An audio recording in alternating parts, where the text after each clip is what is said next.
غزل‌های سلیمان باب 5 آیه 15. دهان او بسیار شیرین و تمام او مرغوب ترین است. این است محبوب من و این است یار من ای دختران اورشلیم. چی داره این حرفو میزنه؟ برخی گفتن حضرت سلیمان داره میزنه، برخی گفتن همسر حضرت سلیمان درباره سلیمان داره میزنه. اما این که ما باید بریم ببینیم برای اینکه این کیه، بریم عبریشو بخونیم. میایم عبریش رو میخونیم. His mouth sweet نیست، دهانش چیه؟ شیرینه. اما اینجا یه کلمه وجود داره که عبریش تلفظش اینه، ببینید، محمدین. این نامردا اومدن کلمه محمد رو ترجمه کردن. محمد یعنی ستوده، یعنی چی؟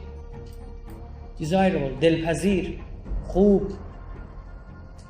اومدن او رو، یعنی اینا حضرت سلیمان داره در وصف کی صحبت میکنه؟ در وصف یک محمد نامی به اونا میگه برید کنار بابا، من یک کسی رو میشناسم.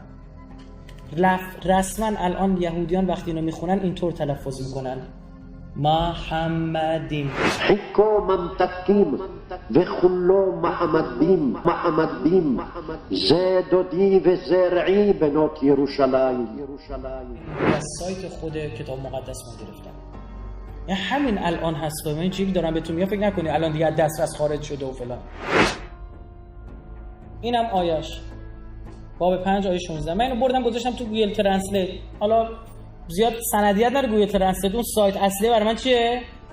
مهمتره. دیدم همه رو ترجمه میتونه بکنه جز این یه دونه رو.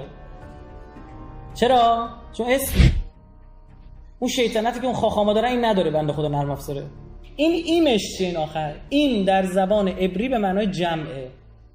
جمع برای احترام استفاده میشه. به عنوان مثال اله یعنی خدا، درسته؟ ایمو بهش اضافه میکنم، همون خطه و این یعنی ایم، درسته؟ شد چی؟ بازم خدا.